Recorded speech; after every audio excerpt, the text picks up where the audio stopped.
Thomas Hobbes. 1. Formative Influences. He was born aforetime on April 5, 1588. His mother attributed his premature birth to her fright at the coming of the Spanish Armada and the threat of a large-scale invasion by murderous idolaters. To this unpremeditated expulsion into life the philosopher ascribed his timorous disposition, but he was the boldest heretic of his age. His father, an Anglican clergyman at Malmesbury in Wiltshire, may have transmitted some pugnacity to the son, for he engaged in a brawl at the door of his church and then disappeared, leaving his 3 children to be brought up by a brother. The brother prospered, and at 15 Thomas entered Magdalen College, Oxford, doubtless as timid as any youth venturing into caves dedicated to the idols of the tribe. He found little to his liking in the philosophy taught there. He consoled himself with extracurricular reading and gained a first-hand acquaintance with Greek and Latin classics. Graduating at 20, he had the good fortune to be employed as private tutor to William Cavendish, who became 2nd Earl of Devonshire. The protection given him by that family proved precious to him in the days of his heresies. With his pupil, he traveled on the continent in 1610. On his return, he served for a while as secretary to Francis Bacon. That stimulating experience may have shared in forming his thoroughly empirical philosophy. About this time, Aubrey tells us, Mr. Benjamin Johnson, poet laureate, was his loving and familiar friend. More learned than Hobbes and not yet tough. Soon he was back with the Cavendish family. He retained relations with it for 3 generations. And probably from these generous and well-entrenched patrons, he adopted the royalist and high church views that won pardon for his materialistic metaphysics and kept him from burning. His discovery of Euclid was a turning point in his mental biography. He was 40 years old when, in a private library, he saw the Elements open at Proposition 47 of Book 1. Reading it, he cried out, "By God, this is impossible!" The demonstration referred for its proof to an earlier proposition, and this to another, and so backward to the initial definitions and axioms. He was delighted with this logical architecture and fell in love with geometry. But, Aubrey adds, he was much addicted to music and practiced on the bass viol. In 1629, he published a translation of Thucydides with the professed aim of scaring England away from democracy. In that year he resumed his travels, now as tutor to his first pupil's son, the 3rd Earl of Devonshire. His visit to Galileo in 1636 may have strengthened his inclination to interpret the universe in mechanical terms. He returned to England in 1637. As the conflict between Parliament and Charles I progressed, Hobbes wrote an essay, The Elements of Law, Nature, and Politic, defending the absolute authority of the king as indispensable to social order and national unity. This was circulated in manuscript and might have led to the author's arrest had not Charles dissolved the Parliament. As the temper of the conflict rose, Hobbes thought it discreet to retire to the continent in 1640. He remained there, chiefly in Paris, for the next 11 years. In Paris he won the friendship of Mersenne and Gassendi and the hostility of Descartes. Mersenne invited him to submit comments on Descartes' meditations. He did, with some courtesy but too much point, and Descartes never forgave him. When civil war came to England in 1642, royalist émigrés formed a colony in France, and Hobbes may have taken from them some added rubbing of monarchist sentiment. For 2 years, from 1646 to 48, he was tutor in mathematics to the exiled Prince of Wales, the future Charles II. The outbreak of the Fronde in France, aiming like the revolt in England to limit royal power, confirmed his conviction that only an absolute monarchy could maintain stability and internal peace. He arrived very slowly at the definitive expression of his philosophy. He walked much and contemplated, says Aubrey, and he had in the head of his staff, or cane, a pen and inkhorn, carried always a notebook in his pocket, and as soon as a notion darted, he presently entered it into his book, or else he should perhaps have lost it. He issued a series of minor works, most of which are now negligible, but in 1651 he gathered his thoughts into a reckless masterpiece of thought and style. The Leviathan, or the matter, form, and power of a commonwealth, ecclesiastical and civil. This is one of the landmarks in the history of philosophy. We must tarry with it leisurely. 2. Logic and Psychology. The style is almost as good as Bacon's, not as rich in illuminating images, but every bit as pithy, idiomatic, forceful, and direct, with now and then a tang of pointed irony. There is no ornament here, no show of eloquence, only the clear expression of clear thought, with a stoic economy of verbal means. Words, said Hobbes, are wise men's counters, they do but reckon by them. But they are the money of fools that value them by the authority of an Aristotle, a Cicero, or a Thomas. With that new razor he cut down many a weed of pretentious and meaningless speech. When he came upon St. Thomas Aquinas's definition of eternity as nunc stans, or everlasting now, he shrugged it off as easy enough to say, but though I fain would, yet I never could conceive it. They that can are happier than I. Therefore Hobbes is a blunt nominalist. Class or abstract nouns like man or virtue are merely names for generalizing ideas. They do not represent objects. All objects are individual entities, individual virtuous actions, individual men. He defines his terms carefully, and on the first page of his book he defines Leviathan as a commonwealth or state. He found the word in Job, where God used it for an unspecified sea monster as an image of the divine power. Hobbes proposed to make the state a great organism that should absorb and direct all human activity, but before coming to his main thesis, he swept through logic and psychology with a merciless hand. He understood by philosophy what we should now call science, the knowledge of effects or of appearances acquired from the knowledge of their causes, and conversely of possible causes from their known effects. He followed Bacon in expecting from such a study great practical benefits to human life. But he ignored Bacon's call to inductive reasoning. He was all for true ratiocination, that is, deduction from experience. And in his admiration for mathematics he added that ratiocination is the same with addition and subtraction, that is, the combination or separation of images or ideas. He thought that what we lack is not experience, but proper reasoning about experience. If we could clear away the miasma of meaningless words from metaphysics, and the prejudices transmitted by custom, education, and partisan spirit, what a load of error would fall away. Reason, however, is fallible, and, except in mathematics, can never give us certainty. The knowledge of consequence, which I have said before is called science, is not absolute, but conditional. No man can know by discourse, or reasoning, that this or that is, has been, or will be, which is to know absolutely, but only that if this be, that is. If this has been, that has been. If this shall be, that shall be, which is to know conditionally. As that passage foresaw Hume's argument that we know only sequences, not causes, so Hobbes anticipated Locke's sensationist psychology. All knowledge begins with sensation. There is no conception in a man's mind which hath not at first, totally or by parts, been begotten upon the organs of sense. It is a frankly materialistic psychology. Nothing exists outside us or within us except matter and motion. All qualities called sensible, or sensory, light, color, form, hardness, softness, sound, odor, taste, heat, cold, are in the object that causeth them but so many several motions of the matter by which it presseth our organs diversely. Neither in us that are pressed are they anything else but divers motions, for motion produceth nothing but motion. Motion in the form of change is necessary to sensation. Semper idem sentire, idem est ac nihil sentire. Hobbes could be epigrammatic in Latin, too. Always to feel the same thing is the same as to feel nothing. So neither the white man nor the colored man is conscious of his own odor, since it is always under his nose. From sensation, Hobbes proceeds to derive imagination and memory through a peculiar application of what came to be Newton's first law of motion. That when a thing lies still, unless somewhat else stir it, it will lie still forever, is a truth that no man doubts of.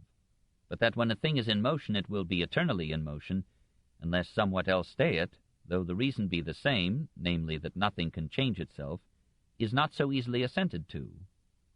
When a body is once in motion, it moveth, unless something else hinder it, eternally, and whatsoever hindereth it cannot in an instant, but only in time and by degrees, quite extinguish it. And as we see in the water, though the wind cease, the waves give not over rolling for a long time after. So also it happeneth in that motion which is made in the internal parts of a man, then when he sees, dreams, etc. For after the object is removed, or the eye shut, we still retain an image of the things seen, though more obscure than when we see it. And this is it the Latins call imagination. Imagination, therefore, is nothing but decaying sense. When we would express the decay, or signifying that the sense is fading, old, and past, it is called memory. Much memory, or memory of many things, is called experience. Ideas are imaginations produced by sensation or memory. Thought is a sequence of such imaginations. That sequence is determined not by a free will, but by mechanical laws governing the association of ideas. Not every thought to every thought succeeds indifferently, but as we have no imagination whereof we have not formerly had sense in whole or in parts, so we have no transition from one imagination to another whereof we never had the like before in our senses. The reason whereof is this: all fancies, imaginations, ideas, are motions within us, relics of those made in the sense, and those motions that immediately succeed one another in the sense continue also together after sense. But because in sense to one and the same thing perceived, sometimes one thing, sometimes another succeeds, it comes to pass in time that in the imaging of anything there is no certainty what we shall imagine next. Only this is certain: it shall be something that succeeded the same before at one time or another. Such a train of thoughts may be unguided, as in dreams, or regulated by some desire and design. In dreams, the images lying dormant in the brain are aroused by some agitation of the inward parts of man's body, for all parts of the body are connected in some way with certain parts of the brain. I believe there is a reciprocation of motion from the brain to the vital parts, and back from the vital parts to the brain, whereby not only imagination, or idea, begetteth motion in those parts, but also motion in those parts begetteth imagination, like to that by which it was begotten. Our dreams are the reverse of our waking imaginations, the motion when we are awake beginning at one end, and when we dream at another. The illogical sequence of images in dreams is due to the absence of any external sensation to check them, or of any purpose to guide them. There is no place in Hobbes's psychology for free will. The will itself is no separate faculty or entity, but merely the last desire or aversion in the process of deliberation. And deliberation is an alternation of desires or aversions, which ends when one impulse lasts long enough to flow into action. In deliberation, the last appetite or aversion immediately adhering to the action or the omission thereof is that we call the will. Appetite, fear, hope, or the rest of the passions are not called voluntary, for they proceed not from but are the will, and the will is not voluntary. Because every act of man's will and every desire and inclination proceedeth from some cause, and that from another cause in a continual chain, whose first link is in the hand of God, the first of all causes, they proceed from necessity, so that to him that could see the connection of those causes, the necessity of all man's voluntary actions would appear manifest. Throughout the universe there is an unbroken chain of causes and effects. Nothing is contingent or miraculous or due to chance. The world is a machine of matter in motion according to law, and man himself is a similar machine. Sensations enter him as motions and beget images or ideas. Each idea is the beginning of a motion and becomes an action if not impeded by another idea. Every idea, however abstract, moves the body in some degree, however unseen. The nervous system is a mechanism for transforming sensory motion into muscular motion. Spirits exist, but they are merely subtle forms of matter. The soul and the mind are not immaterial. They are names for the vital processes of the body and operations of the brain. Hobbes makes no attempt to explain why consciousness should have developed in such a mechanical process of sensation to idea to response, and by reducing all perceived qualities of objects to images in the mind, he comes close to the position that Berkeley would later take in refuting materialism, that all reality known to us is perception, mind. 3. Ethics and politics. Like Descartes before him and Spinoza after him, Hobbes undertakes an analysis of the passions, for he finds in them the sources of all human actions. All three philosophers use the word passion broadly to mean any basic instinct, feeling, or emotion, chiefly appetite or desire, and aversion, love and hate, delight and fear. Behind all these are pleasure and pain, physiological processes raising or lowering the vitality of the organism. Appetite is the beginning of a motion toward something that promises pleasure. Love is such an appetite directed to one person. All impulses, as La Rochefoucauld would argue 14 years later, are forms of self-love and derive from the instinct of self-preservation. Pity is the imagination of future calamity to ourselves, aroused by perceiving another's calamity. Charity is the satisfied feeling of power in helping others. Gratitude sometimes includes a certain hostility. To have received from one to whom we think ourselves equal greater benefits than there is hope to requite disposeth to counterfeit love, but really secret hatred, and puts a man into the estate of a desperate debtor, that, in declining the sight of his creditor, tacitly wishes him there where he might never see him more. For benefits oblige, and obligation is thraldom. The basic aversion is fear, the basic appetite is for power. I put for a general inclination of all mankind a perpetual and restless desire of power after power, that ceaseth only in death. We desire riches and knowledge as means to power, and honors as evidence of power, and we desire power because we fear insecurity. Laughter is an expression of superiority and power. The passion of laughter is nothing else but sudden glory, or self-satisfaction, arising from a sudden conception of some eminency in ourselves by comparison with the infirmity of others, or with our own formerly. For men laugh at the follies of themselves past, when these come suddenly to remembrance, except they bring with them any present dishonor. Laughter is incident most to them that are conscious of the fewest abilities in themselves, who are forced to keep themselves in their own favor by observing the imperfections of other men. And therefore much laughter at the defects of others is a sign of pusillanimity. For of great minds one of the proper works is to help and free others from scorn, and compare themselves only with the most able. Good and bad are subjective terms, varying in content not only from place to place and from time to time, but from person to person. The object of any appetite or desire, a man calleth the good, the object of his hate or aversion, evil. For these words are ever used with relation to the person that useth them, there being nothing simply and absolutely so, nor any common rule of good and evil to be taken from the nature of the objects themselves. Strength of passions may be good and lead to greatness. He who has no great passion for power, riches, knowledge, or honor cannot possibly have a great fancy or much judgment. To have weak passions is dullness. To have passions abnormally strong is madness. To have no desires is to be dead. The felicity of this life consisteth not in the repose of a mind satisfied, for there is no such finis ultimus, or ultimate aim, nor summum bonum, or greatest good, as is spoken of in the books of the old moral philosophers. Felicity is a continual progress of the desire from one object to another, the obtaining of the former being still but the way to the latter. The government of men so constituted, so acquisitive and competitive, so hot with passions and prone to strife, is the most complex and arduous of all human tasks, and to those who undertake it we must allow every weapon of psychology and power. Though the human will is not free, society is justified in encouraging certain actions by calling them virtuous, and rewarding them, and in discouraging some actions by calling them wicked and punishing them. There is no contradiction here with determinism. These social approvals and condemnations are added, for the good of the group, to the motives influencing conduct. The world is governed by opinion. Government, religion, and the moral code are in large part the manipulation of opinion to reduce the necessity and area of force.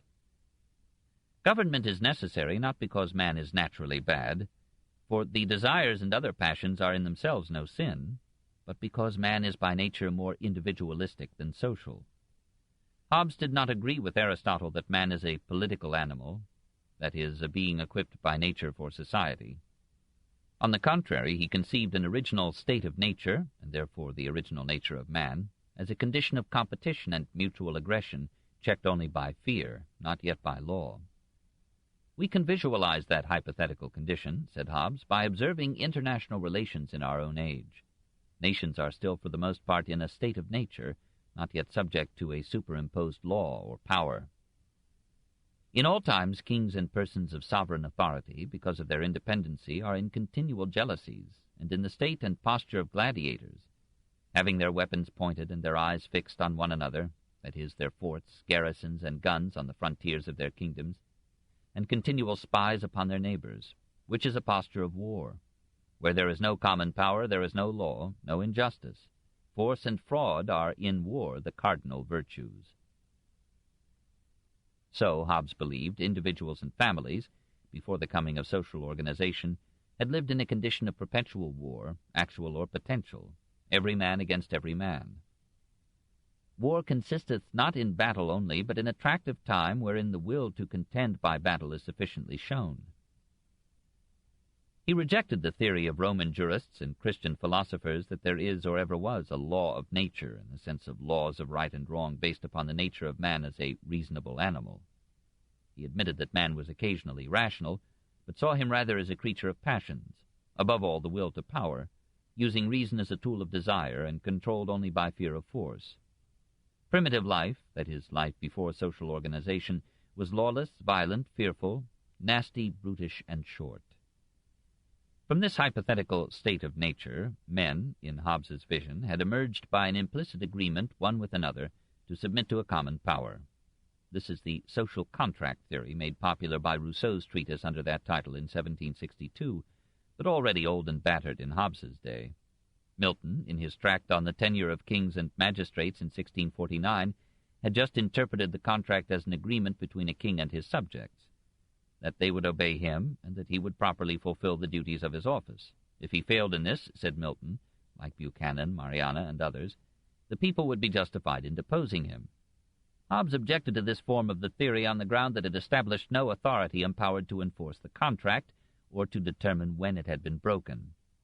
He preferred to think of the social compact as made not between ruler and ruled, but among the ruled, who agreed to confer all their power and strength, or their right to the use of force upon one another, upon one man or upon one assembly of men.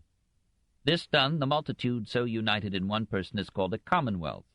This is the generation of the great Leviathan, or rather of that mortal God to which we owe, under the immortal God, our peace and defense.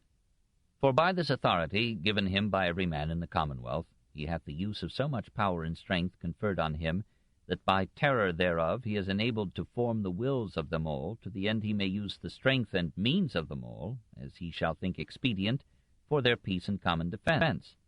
And he that carrieth this person is called sovereign, and said to have sovereign power, and every one besides his subject. The theory rashly assumed, among the nasty and brutish savages aforementioned, a degree of order, rationality, and humility sufficient for an agreement to surrender their powers. Hobbes wisely allowed for alternative origins of the state. The attaining to the sovereign power is by two ways, one by natural force, as when a man maketh his children to submit themselves, and their children, to his government, as being able to destroy them if they refuse, or by war subdueth his enemies to his will. The other is when men agree among themselves to submit to some man or assembly of men voluntarily, on confidence to be protected by him against all others. This latter may be called a political commonwealth. However based, the sovereign, to be really sovereign, must have absolute power, for without it he cannot ensure individual security and public peace. To resist him is to violate the social contract which every person in the community has implicitly agreed to by accepting the protection of its head. The theoretical absolutism may admit of some actual limitations. A sovereign may be resisted if he orders a man to kill or maim himself, or to confess a crime, or if the ruler is no longer able to protect his subjects. The obligation of subjects to the sovereign is understood to last as long and no longer than the power lasteth by which he is able to protect them. Revolution is always a crime until it succeeds. It is always unlawful and unjust, for both law and justice are determined by the sovereign. But if a revolution establishes a stable and effective government, the subject is bound to obey the new power. The king does not rule by divine right, since his power is derived from the people, but his authority must not be limited by a popular assembly, or by law, or by the church. It should extend also to property. The sovereign should determine property rights, and may reappropriate private property for what he deems the public good. Absolutism is necessary, for when power is shared, as between king and parliament, there will soon be conflict, then civil war, then chaos, then insecurity of life and property. And since security and peace are the ultimate needs of a society, there should be no separation, but full unity and concentration of governmental powers. Where powers are divided, there is no sovereign, and where there is no sovereign, there will soon be no state. Consequently, the only logical form of government is monarchy. It should be hereditary, for the right to choose his successor is part of the sovereign's sovereignty. Again, the alternative is anarchy. Government by an assembly might serve, but only on condition that its power be absolute, not subject to the shifting desires of an uninformed populace. A democracy is no more than an aristocracy of orators. The people are so readily moved by demagogues that control must be exercised by the government over speech and press. There should be strict censorship of the publication, importation, and reading of books. There is to be no nonsense about individual liberty, private judgment, or conscience. Anything that threatens the sovereign authority and therefore the public peace should be contracepted at its source. How could a state be governed or protected in its foreign relations if every individual remained free to obey or not to obey the law according to his private opinion? 4. Religion and the state. The sovereign must also control the religion of his people, for this, when taken to heart, can be a disruptively explosive force. Hobbes offers a summary definition. Fear of power invisible, feigned by the mind or imagined from tales publicly allowed, is religion. Not allowed? Superstition. This reduces religion to fear, imagination, and pretense, but elsewhere Hobbes ascribes it to an anxious inquiry into the causes and beginnings of things and events. Ultimately, this pursuit of causes leads to the belief that there must be, as even the heathen philosophers confessed, one first mover, that is, a first and an eternal cause of all things, which is that which men mean by the name of God. Men naturally supposed that this first cause was like themselves, a person, soul, and will, only much more powerful. They attributed to this cause all events whose natural determinants they could not yet discern, and they saw in strange events portents and prophecies of the divine will. In these 4 things, opinion of ghosts, or spirits, ignorance of second causes, devotion towards what men fear, and taking of things casual for prognostications, consisteth the natural seed of religion, which, by reason of different fancies, judgments, and passions of several men, hath grown up into ceremonies so different that those which are used by one man are for the most part ridiculous to another. Hobbes was a deist rather than an atheist. He acknowledged an intelligent supreme being, but added, "Men may naturally know that God is, though not what he is. We must not conceive of God as having figure, for all figure is finite, or as having parts, or as being in this or that place. For whatsoever is in place is bounded and finite, nor that he moves or rests, for these ascribe to him place, nor, except by metaphor, that he partakes of grief, repentance, anger, mercy, want, appetite, hope, or any desire." Hobbes concluded that the nature of God is incomprehensible. He would not describe God as incorporeal, for we cannot conceive anything to be without body. Probably every spirit is subtly corporeal. Having put religion and God in their place, Hobbes proposed to make use of them as instruments and servants of government. For this he claimed prestigious precedence. The first founders and legislators of commonwealths amongst the Gentiles, whose ends were only to keep the people in obedience and peace, have in all places taken care, first, to imprint in their minds a belief that those precepts which they gave concerning religion might not be thought to proceed from their own device, but from the dictates of some god or other spirit, or else that they themselves were of a higher nature than mere mortals, that their laws might be more easily received. So Numa Pompilius pretended to receive the ceremonies he instituted among the Romans from the nymph Egeria. And the first king and founder of the kingdom of Peru pretended himself and his wife to be the children of the sun. And Mahomet, to set up his new religion, pretended to have conferences with the Holy Ghost in the form of a dove. Secondly, they have had a care to make it believed that the same things were displeasing to the gods which were forbidden by the laws. Lest anyone conclude that Moses used similar devices in ascribing his laws to God, Hobbes adds, with a certain allergy to fire, that God himself, by supernatural revelation, planted religion among the Jews. But he feels himself justified, by historical examples, in recommending that religion be made an instrument of government, and that, in consequence, its doctrines and observances be dictated by the sovereign. If the church were independent of the state, there would be 2 sovereigns, therefore no sovereign, and subjects would be torn between 2 masters. Seeing the ghostly, or spiritual power, challenges, or assumes, the right to declare what is sin, it challenges by consequence to declare what is law, sin being nothing but the transgression of the law. When these two powers, meaning church and state, oppose one another, the commonwealth cannot but be in great danger of civil war and dissolution. In such a conflict the church will have an advantage. For every man, if he be in his wits, will in all things yield that man an absolute obedience, by virtue of whose sentence he believes himself to be either saved or damned. When the spiritual power moves the subjects by the terror of punishment and hope of reward, of this supernatural sort, and by strange and hard words suffocates their understanding, it must needs thereby distract the people, and either overwhelm the commonwealth by oppression, or cast it into the fire of civil war. The only escape from such turmoil, Hobbes thinks, is to make the church subject to the state. As the Catholic Church had the opposite solution, Hobbes, in Part 4 of the Leviathan, attacks it as the ultimate and most powerful foe of his philosophy. He enters upon some higher criticism of the Bible, questions Moses' authorship of the Pentateuch, and dates the historical books much later than an orthodox tradition. He suggests that Christianity should require of its adherents only a faith in Jesus the Christ, and that for the rest it should allow public opinion to vary within the safe bounds of public order. To a creed so chastened he offers not only the support of the government, but the full force of the state to propagate it. He agrees with the Pope that only one religion should be tolerated in a state.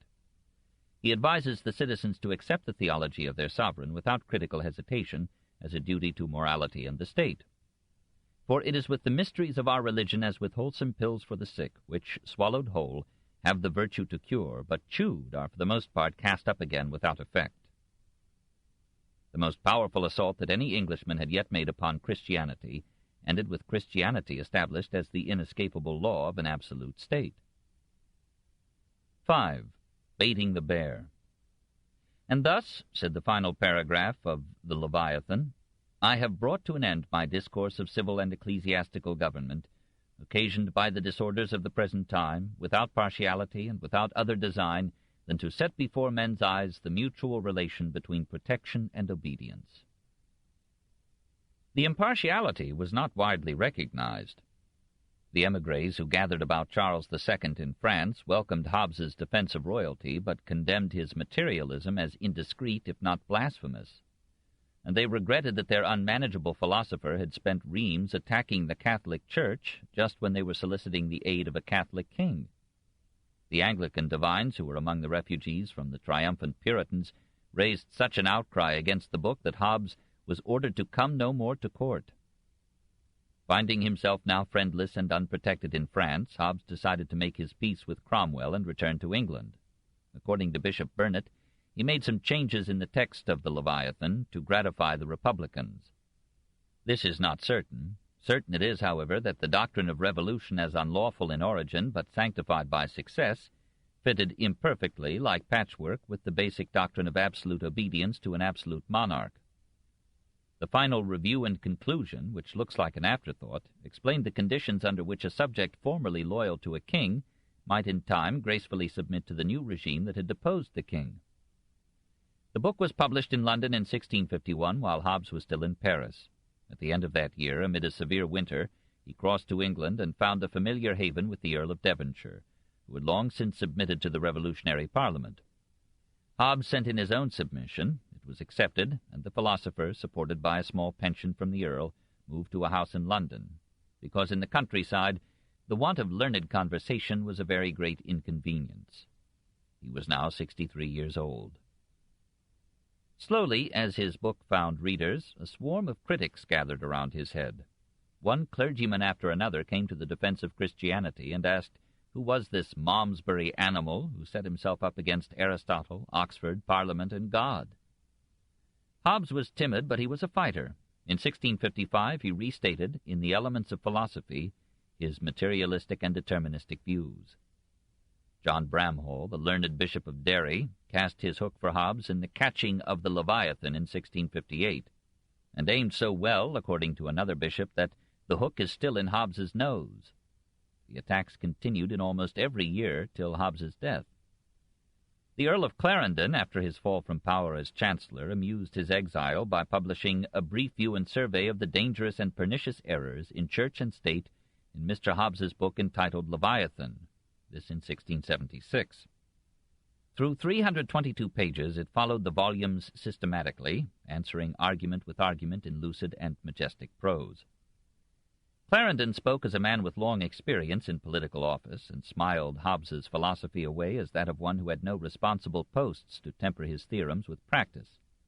And he hoped that Mr. Hobbes might have a place in Parliament and sit in council and be present in courts of justice and other tribunals, whereby it is probable he would find that his solitary cogitations, how deep soever, and his too peremptory adhering to some philosophical notions, and even rules of geometry, have misled him in the investigation of policy. Not all the attacks were so even-tempered. In 1666, the House of Commons ordered one of its committees to receive information touching such books as tend to atheism, blasphemy, and profaneness, or against the essence and attributes of God, and in particular the book published in the name of White, a former Catholic priest who questioned the immortality of the soul, and the book of Hobbes called the Leviathan. There was a report, and surely true, says Aubrey, that in Parliament some of the bishops made a motion to have the good old gentleman burnt for a heretic. Hobbes destroyed such of his unpublished papers as might further embroil him, and wrote 3 dialogues arguing learnedly that no court in England could try him for heresy. The restored king came to his rescue. Shortly after reaching London, Charles II noticed Hobbes in the street, recognized him as his former tutor, and welcomed him to the court. The Restoration Court, already inclined to religious skepticism and defending royal absolutism against Parliament, found some congenial elements in Hobbes's philosophy. But his bald head, white hair, and Puritan-like garb invited taunting. Charles himself called him the Bear, and as Hobbes neared, said, "Here comes the bear to be baited." Nonetheless, the witty king relished Hobbes's ready repartees. He had the old man's portrait painted, placed it in his private chambers, and gave him a pension of £100 a year. Though this was irregularly paid, it sufficed, with £50 a year from the Cavendish family, to meet the philosopher's simple needs. Aubrey describes him as sickly in youth, but healthy and vigorous in old age. He played tennis till he was 75. When a tennis court was not available, he took a daily walk long and brisk enough to give him a great sweat, and then he gave the servants some money to rub him. He ate and drank moderately. After 70, no meat and no wine. He bragged that he had been in excess in his life 100 times, but Aubrey calculated that as this came to little more than once a year, it was not egregious. He never married. He appears to have had an illegitimate daughter for whom he made generous provision. He read little in those later years, and was wont to say that if he had read as much as other men, he should have known no more than they. At night, when he was abed, and the doors made fast, and was sure nobody heard him, he sang aloud, not that he had a very good voice, but for his health's sake. He did believe it did his lungs good, and conduced much to prolong his life. However, as early as 1650, he had a shaking palsy in his hands, which grew so bad that by 1666 his writing became almost illegible. He continued to write nevertheless. Reverting from philosophy to mathematics, he slipped incautiously into controversy with an expert, John Wallis, who made short work of the old man's claim to square the circle.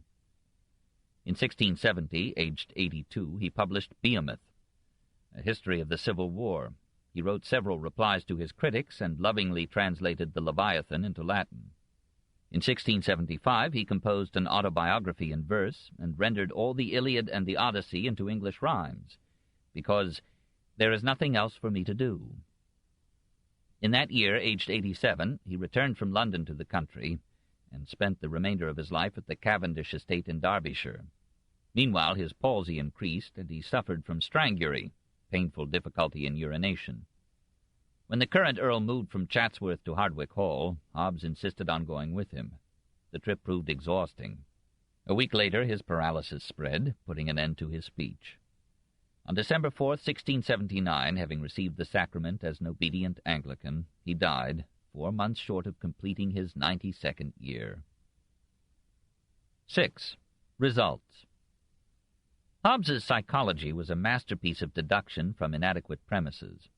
Logical as it seems at first view, its joints creak with loose assumptions that further inquiry might have corrected. Determinism is logical, but it may be determined by the mold of our logic, formed by dealing with things rather than ideas. Hobbes found difficulty in conceiving anything to be incorporeal. It seems equally difficult to conceive thought or consciousness as corporeal. Yet these are the only realities directly known to us. Everything else is hypothesis. Hobbes passed from object to sensation to idea without shedding much light upon the mysterious process whereby the apparently corporeal object generates the apparently incorporeal thought. Mechanistic psychology falters in the face of consciousness. Nevertheless, it was in psychology that Hobbes contributed most to our legacy. He cleared the field of some metaphysical ghosts like the scholastic faculties, though these could be readily interpreted not as separate mental entities but as aspects of mental activity. He established the more evident principles of association, but underestimated the role of purpose and attention in determining the selection, sequence, and persistence of ideas. He gave a helpful description of deliberation and volition. His analysis in defense of the passions was a brilliant summary, and it paid to Spinoza the debt that it owed to Descartes. From these psychological pages, Locke developed his more careful and detailed Essay Concerning Human Understanding. It was in answering Hobbes, rather than Filmer, that Locke evolved his treatises on government. Hobbes's political philosophy reformulated Machiavelli in terms of Charles I. It stemmed from the successful absolutism of Henry VIII and Elizabeth in England, and of Henry IV and Richelieu in France. And doubtless it took some warmth from ducal friends and royal refugees. In immediate effect, it seemed justified by the happy restoration of a Stuart king still claiming unlimited authority and ending in erosive anarchy. But some able Englishmen felt that if the consent of nasty and brutish savages sufficed to create a government, the consent of men in a presumably more advanced condition might rightly check or topple it. So in the glorious revolution of 1688, the philosophy of absolutism fell before the reassertion of Parliament, and was soon replaced by the liberalism of Locke, preaching the limitation and separation of powers. After a 19th century of relative democracy growing in an England guarded by the Channel, and in an America protected by the seas, a modified absolutism returned in totalitarian states exercising governmental control over life, property, industry, religion, education, publication, and thought. Invention transcended mountains and moats, frontiers vanished, national isolation and security disappeared. The absolutist polity is a child of war, and democracy is a luxury of peace. We do not know if Hobbes's state of nature ever existed. Perhaps social organization antedated man. The tribe preceded the state, and custom is older, wider, deeper than law. The family is the biological ground of an altruism that enlarges the ego and its loyalties. Hobbes's ethic might have been kindlier if he had brought up a family. To let the state define morality, though this too has passed into the totalitarian regimes, is to destroy one of the forces improving the state. The moral sense sometimes enlarges its area of cooperation or devotion, and then prods the law to widen its protection accordingly. In a distant future it may be possible for a state to be Christian, as was once that of Ashoka, who was a Buddhist. Hobbes's strongest influence was his materialism. From intellectual groups, Hobbesism flowed into the professional and business classes. The irate Bentley reported in 1693 that the taverns and coffee-houses, nay, Westminster Hall, meaning Parliament, and the very churches were full of it. Many men in the government privately accepted it, but publicly covered it with a conspicuous respect for the established church as a beneficent form of social control that only reckless fools would destroy. In France, the materialistic philosophy affected Bayle's skepticism and came to bolder developments in La Métrie, d'Holbach, and Diderot. Bayle ranked Hobbes as one of the greatest geniuses of the 17th century. Honored or denounced, he was recognized as the most powerful philosopher that England had produced since Bacon, and as the first Englishman to present a formal treatise on political theory. One clear debt we owe him. He formulated his philosophy in logical order and lucid prose. Reading him and Bacon and Locke, or Fontenelle and Bayle and Voltaire, we perceive again what the Germans had made us forget, that obscurity need not be the distinguishing mark of a philosopher, and that every art should accept the moral obligation to be intelligible or silent.